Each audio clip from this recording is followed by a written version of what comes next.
जय जगन्नाथ बंधुगण आपण मानक हार्दिक शुभेच्छा एवं शुभकामना। आपणकर जदि मीन राशि होता है तेबे एही भिडियोटी आपणक पई थरे मात्र ए भिडियोटी को शेष पर्यंत निश्चिंत देखंतु। मीन राशि व्यक्ति विशेषक जीवन बदलवा जाऊँगी कारण ग्रह नक्षत्र मानकर चलन रे गोटे बहुत बड़ परिवर्तन होगा जाऊँगी जहाद्वारा एमानकर जीवन रे चली समस्त दुख कष्ट एवं समस्यार अंत होगा जाऊँगी एवं पुणी थरे खुशी फेरवा जाऊँगी। देखंतु बुध शुक्र एवं सूर्यंकर राशि परिवर्तन होगा जाऊँगी जहाद्वारा आपणकर जीवन रे किछि बड़ होगा जाऊँगी। आपणकर जीवन रे चली समस्त दुख कष्टर अंत होगा जाऊँगी। पुनर्बार आपणकर जीवन रे खुशी फेरवा जाऊँगी। तेबे आसंतु जानिबा आपणक जीवन रे कौन सब बड़ परिवर्तन हेबार अछि।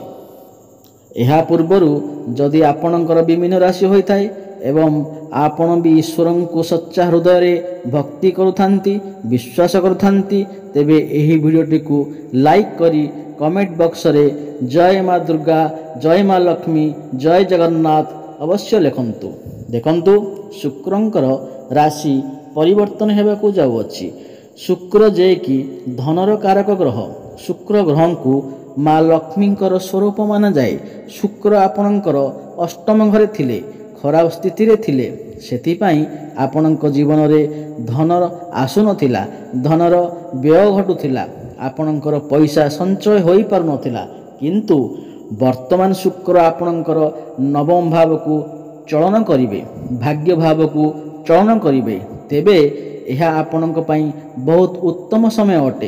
भाग्यर सपोर्ट आपणक प्राप्ति हेब समस्त दिगरु भाग्य आपणक साथ देव भाग्य बल रे आपण समस्त कार्य रे उन्नति करिवे कम परिश्रम रे आपण बहुत अधिक सफलता लाभ करिवे एवं यह सहित बृहस्पति मध्य आपणकर तृतीय भाव रे बसी भाग्य भाव को देखिवे शुक्र को देखिवे भाग्य आपणकर बहुत भल अछि। आपण एही किछि बड़ कार्यर आरंभ करि पारंती किंबा कोनोसी बड़ इन्वेस्टमेंट करि पारंती कोनोसी बड़ डिसीजन मध्य नै पारंती।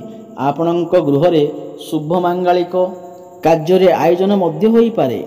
शेयर मार्केट स्टॉक मार्केट एवं ट्रेडिंग रे काम करुथिबा लोकमानंक पई समय अत्यंत शुभ अटे।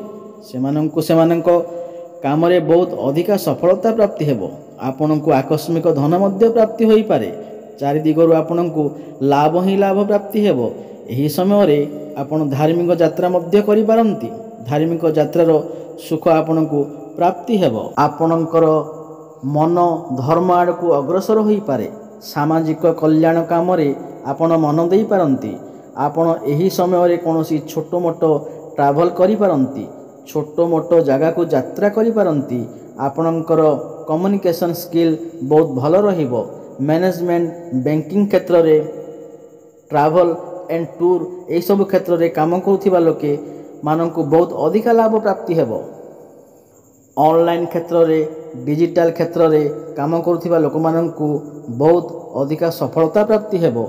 एही समय रे आपणक भितरु ज्ञान बढ़िबो बुद्धि बढ़िबो समाज रे आपणकु मान सम्मान प्राप्ति हेबो मान प्रतिष्ठा प्राप्ति हेबो। आपण किछि एमिति करी देखाई पारंती जहा द्वारा लोक माने आपणकु प्रशंसा करि पारंती।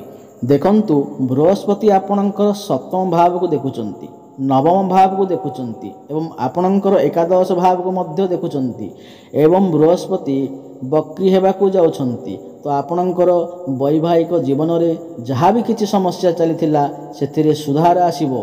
वैवाहिक जीवन रे पुणी थरे खुशी फेरी आसीबो।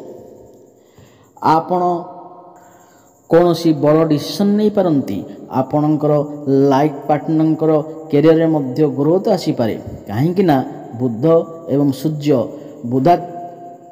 बुधादित्य राजयोग आपणकर सप्तम भाव रे बनुअछि। आपणकर लाइफ पार्टनरंकर कैरियर रे मध्य ग्रोथ आसी पारे फाइनेंशियल ग्रोथ होई पारे।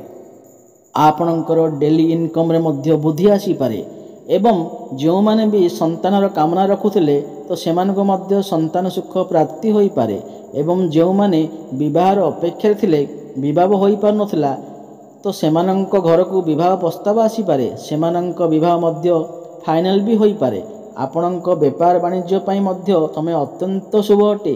ବେପାରରେ ଉନ୍ନତି ଆସିପାରେ। ବେପାରର କାରକ ଗ୍ରହ ବୁଧ ଆପଣଙ୍କ ସପ୍ତମ ଭାବରେ ଅଛନ୍ତି, ତ ଆପଣଙ୍କୁ ଆପଣଙ୍କ ବେପାର କ୍ଷେତ୍ରରେ ବହୁତ ଅଧିକା ଉନ୍ନତି କରିବେ। ଆପଣ କୌଣସି ନୂତନ ବେପାର ମଧ୍ୟ ଆରମ୍ଭ କରିପାରନ୍ତି। ଆପଣ ପଇସା କିଛି ସଞ୍ଚୟ କରିପାରିବେ। ରୋଜଗାର କରିବାର ନୂତନ ମାର୍ଗ ଆପଣଙ୍କୁ ପ୍ରାପ୍ତି ହେବ। ଆପଣଙ୍କର ବେପାର ବାଣିଜ୍ୟ କ୍ଷେତ୍ରରେ ଗ୍ରାହକ ବଢ଼ିବେ। ଆପଣଙ୍କର ଡେଲି ଇନକମ୍ରେ ବୃଦ୍ଧି ଆସିବ।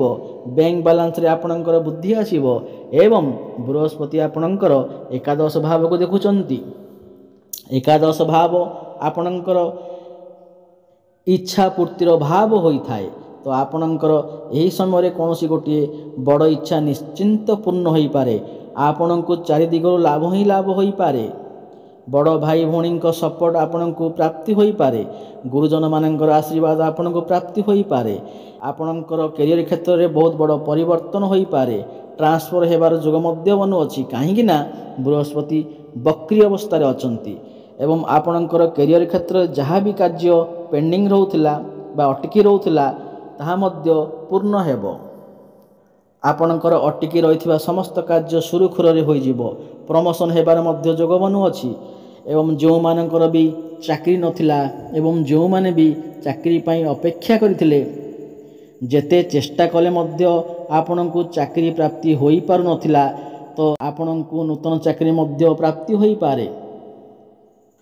ଆପଣଙ୍କର ଯାହା ବି କିଛି ମନୋକାମନା ଅଛି ତାହା ନିଶ୍ଚିନ୍ତ ଭାବରେ ପୂର୍ଣ୍ଣ ହେବ। ଉପର ଅଫିସରଙ୍କ ସପୋର୍ଟ ଆପଣଙ୍କୁ ପ୍ରାପ୍ତି ହେବ।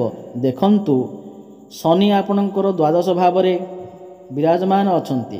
ଦ୍ୱାଦଶ ଭାବ ଫରେନ୍ର ଭାବ ହୋଇଥାଏ, ହସ୍ପିଟାଲର ଭାବ ହୋଇଥାଏ, କୋର୍ଟ କଚେରୀର ଭାବ ହୋଇଥାଏ। ହସ୍ପିଟାଲରେ କାମ କରୁଥିବା ବ୍ୟକ୍ତି ବିଶେଷମାନଙ୍କୁ ବହୁତ ଅଧିକା ଲାଭ ପ୍ରାପ୍ତି ହେବ। ବିଦେଶ ଯାତ୍ରା କରିବାର ସୁଖ ମଧ୍ୟ ଆପଣଙ୍କୁ ପ୍ରାପ୍ତି ହେବ। ଆପଣ ଆପଣଙ୍କର କାମ କାର୍ଯ୍ୟକୁ ନେଇ ବିଦେଶ ଯାତ୍ରା ମଧ୍ୟ କରିପାରନ୍ତି। ଇମ୍ପୋର୍ଟ ଏକ୍ସପୋର୍ଟ କାମ କରୁଥିବା ଲୋକମାନଙ୍କ ପାଇଁ ସମୟ ଅତ୍ୟନ୍ତ ଶୁଭ ଅଟେ। ସେମାନଙ୍କୁ ଲାଭ ହିଁ ଲାଭ ପ୍ରାପ୍ତି ହେବ। କୋର୍ଟ କଚେରୀରେ ଚାଲିଥିବା ମାମଲା ଆପଣଙ୍କ ସପକ୍ଷରେ ଯାଇପାରେ ଏବଂ ବୃହସ୍ପତି ବଳବାନ ଅବସ୍ଥାରେ ଥିବାରୁ ଆପଣଙ୍କର ପ୍ରେମ ଜୀବନରେ ମଧ୍ୟ ଯାହା ବି ସମସ୍ୟା ଥିଲା ତାହା ବି ସୁଧାର ଆସିଯିବ। ଆପଣ ଦୁଇ ଜଣଙ୍କ ମଧ୍ୟରେ ଭଲ ପାଇବା ବଢ଼ିବ, କାରଣ ଭଲ ପାଇବାର କାରକ ଗ୍ରହ ଶୁକ୍ର ଆପଣଙ୍କର ଭାଗ୍ୟ ଭାବକୁ ଚଳନ କରିବେ। ତ ଆପଣଙ୍କର ପ୍ରେମ ଜୀବନ ପାଇଁ ଅତ୍ୟନ୍ତ ଶୁଭ ଅଟେ। ଆପଣ ଦୁଇ ଜଣ ମିଶି କିଛି ବଡ଼ ଡିସିସନ୍ ନେଇପାରନ୍ତି। ଆପଣଙ୍କର ଭଲ ପାଇବା ବିବାହର ରୂପ ମଧ୍ୟ ନେଇପାରେ। ଆପଣ ଦୁଇ ଜଣଙ୍କ ମଧ୍ୟରେ ତାଳମେଳ ଭଲ ରହିବ ଏବଂ ଯେଉଁମାନଙ୍କର ବି କଥାବାର୍ତ୍ତା ବନ୍ଦ ହୋଇଯାଉଥିଲା, ବ୍ରେକଅପ୍ ଆଦି ହୋଇଯାଉଥିଲା, ସେମାନଙ୍କର ପୁଣି ଥରେ କଥାବାର୍ତ୍ତା ହୋଇପାରେ। ଶିକ୍ଷା କ୍ଷେତ୍ରରେ ଆପଣ ବହୁତ ଅଧିକା ଉନ୍ନତି କରିବେ। ଆପଣ କୌଣସି ଉଚ୍ଚଶିକ୍ଷା ପାଇଁ ବାହାରକୁ ଯାଇପାରନ୍ତି। କୌଣସି ନୂତନ ସ୍ଥାନରେ ଆଡ଼ମିସନ୍ ନେଇପାରନ୍ତି। ପାଠପଢ଼ା କ୍ଷେତ୍ରରେ ଆପଣ ବହୁତ ଅଧିକାରୁ ଉନ୍ନତି କରିବେ। ଆପଣଙ୍କର ମନ ଭିତରେ ଯାହା ବି କିଛି ସମସ୍ୟା ଥିଲା ତାହା ପୂରଣ ହେବ। ପାଠପଢ଼ାରେ ପୂର୍ବରୁ ଯଦି କିଛି ସମସ୍ୟା ଲାଗି ରହିଥିଲା ତ ତାହା ଏବେ ଆପଣଙ୍କ ଭିତରେ କନଫିଡେନ୍ସ ବଢ଼ିବ, ଟ୍ୟାଲେଣ୍ଟ ବଢ଼ିବ। ଜ୍ଞାନ ଏବଂ ବୁଦ୍ଧି ବଳରେ ଆପଣ ଆପଣଙ୍କର ପାଠପଢ଼ା କ୍ଷେତ୍ରରେ ବହୁତ ଅଧିକା ଉନ୍ନତି କରିବେ। ଆପଣଙ୍କ ଯଦି କିଛି ଏକ୍ଜାମ୍ ଅଛି ସେଥିରେ ଆପଣ ନିଶ୍ଚିନ୍ତ ଭାବରେ ସଫଳତା ଲାଭ କରିବେ। ଏବେ ମୋଟାମୋଟି ଭାବରେ ଦେଖିବାକୁ ଗଲେ ଆପଣ ସମସ୍ତ କ୍ଷେତ୍ରରେ ଉନ୍ନତି କରିବାକୁ ଯାଉଛନ୍ତି। ତାହା ପ୍ରେମ କ୍ଷେତ୍ରରେ ହେଉ, ଶିକ୍ଷା କ୍ଷେତ୍ରରେ ହେଉ, ଆପଣଙ୍କର ବୈବାହିକ କ୍ଷେତ୍ରରେ ହେଉ, ବେପାର ବାଣିଜ୍ୟ ବି ହେଉ ଏବଂ ବେପାର ବାଣିଜ୍ୟ, ଭାଗ୍ୟ ଏବଂ କ୍ୟାରିୟର କ୍ଷେତ୍ରରେ ଯାହା ବି ହେଉ ଆପଣ ବହୁତ ଅଧିକା ଉନ୍ନତି କରିବାକୁ ଯାଉଛନ୍ତି। ଅଧିକା ଶୁଭଫଳ ପ୍ରାପ୍ତି କରିବା ପାଇଁ ଆପଣ ଯାଉଛନ୍ତି। ପ୍ରଭୁ ଜଗନ୍ନାଥଙ୍କ ଆରାଧନା କରନ୍ତୁ ଏବଂ ପ୍ରତ୍ୟେକ ଗୁରୁବାର ଦିନ କଦଳୀ ଗଛ ମୂଳରେ ହଳଦୀ ପାଣି ଅର୍ପଣ କରନ୍ତୁ ଏବଂ ମଥାରେ ତିଳକ ଚନ୍ଦନ ଧାରଣ କରନ୍ତୁ। ଶୁଭଫଳ ପ୍ରାପ୍ତି ହେବ। ଯଦି ଆପଣଙ୍କୁ ଏହି ଭିଡ଼ିଓଟି ଭଲ ଲାଗେ ତାହେଲେ ଭିଡ଼ିଓଟିକୁ ଲାଇକ୍ କରିଦିଅନ୍ତୁ ଏବଂ ସାଙ୍ଗସାଥିମାନଙ୍କୁ ସେୟାର କରନ୍ତୁ। ଜୟ ଜଗନ୍ନାଥ।